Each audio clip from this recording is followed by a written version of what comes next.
One little boy was always positive. No matter whatever happened in his life, he was positive about it. But this other little kid was always negative. No matter whatever happened to him, he was negative about it. And the father don't understand the reason why. Because they're twins. So he put this negative little kid in this room with nothing but brand new toys. But he put this positive little kid in this room with nothing but horse manure. And after an hour or so, he looked in on this negative little kid, and this negative little kid is complaining that I don't want this, I want this over here, I don't want that, I want this over here. So the father knew that this kid was never going to amount to anything because nothing never makes him happy.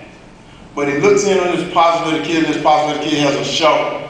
He's shoving this horse manure over his shoulder, laughing and singing and having a good time. And the father first thinks this kid is crazy. But he asked him, he said, son, what's going on? What's going on? Little boy looked at his father and said, you know, Dad, as much horse manure as there is in this room, there must be a pony at the bottom of it. And the reason I tell you that is God has promised us that we're all a king and we're a queen. But we can't get it if we're going to cheat life. And the way you cheat life is not doing your very best. The way you cheat life is not thinking that you're special. You know, I heard T.O. last year say that I love me some T.O. and people start saying that he's an idiot. He didn't, and let me tell you what, I love me some Herschel Walker.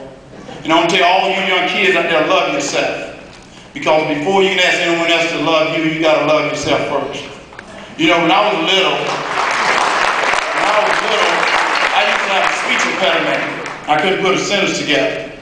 I was a little bit overweight. I was not a good athlete. A lot of kids wouldn't even play with me. As I think back then, I wouldn't play with myself either. But what was funny about that, I had two parents that they were not going to let me give up. First of all, they were not going to let me get away with anything. They said, you will do it when I tell you to do it, and that's the way we got to do life today. We become a society that we have so much freedom that we forget to do what's right.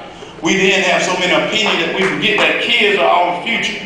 We forget to tell them that, hey God, you are our future, so you will do what's right. You will do what I tell you to do, and you will do it now. Because now we're beginning to say, no, he's not my child. No, I'm not going to tell him because I'm not sure what he's going to do. But let's take the responsibility to tell him to do what's right. You know, I love to compete. I love athletics. And not that I love athletics, but I love it because my mother said, you do everything in life as Jesus is looking at you. And you know what's so strange? I heard this story once about this guy that he was this kid that always goofed off. He was goofing off all the time. At practice, he was always goofing off. He was a third-team tailback. And all of a sudden, his time came to play because the first team guy got hurt. The second team guy had to go to quarterback. The coach decided to put him in. And as he went in, he had 200 yards in 2 quarters. And they asked him, they said, what's going on? What's going on? He said, you know what? For years, my father was blind. He never got a chance to see me play. But he died last night. And now he's in heaven, and he's going to get to see me play. So when you do anything in life, think of your father looking at you play this game. And that's the way I do life. I say, when I go out and compete, I'm bring more than your lunch, but we'll be there all day. That's the way life is about. And I want to tell you, you know, every now and then you got to remember that faith is so important.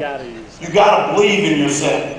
You know, I'm a big TV holic, so I'm not going to make this long because Law and Order is on and I got to get to my room soon. But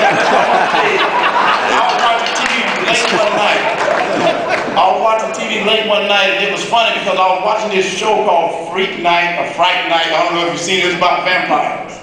And that was these kids that had this vampire in their ceiling. And they were scared to death to go up in there upstairs. But as they were watching TV, they saw this vampire kill on TV. So you know this show is kind of stupid, but I kept watching it hoping it's going to get better, but it doesn't get better. But I keep watching it.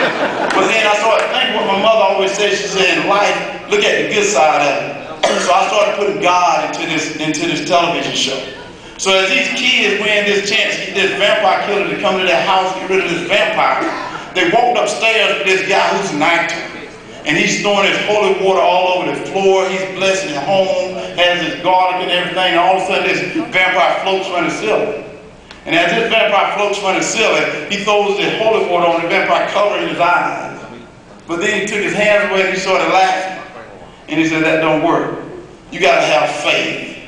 And that's what life is about. You can't talk it and not be willing to walk it. That means if you said you want to be good, you got to work at it. You cannot pray and lay in bed and think it's going to fall out of the sky and hit you on the head. It don't happen like that. You got to get out and work at it. And before I go, I want to leave you with this. You know, there's two old gentlemen that are standing in the hospital room. One is about to leave this world. Well, as he's about to leave this world, his friend said, hey, can you do me a favor? Can you do me a favor? He said, if I can, I will. He said, can you let me know if there's baseball in heaven? He said, well, if I can, I'll do that. And as the guy passes away, 2 weeks later, the other guy was working in his garden and his spirit came to him. And the guy ran up to the spirit and said, is there baseball in heaven? There's baseball in heaven. He said, well, I got some good and bad news. He said, I don't really care about that. He said, is there baseball in heaven? He said, well, the good news is baseball in heaven. The guy goes, yes.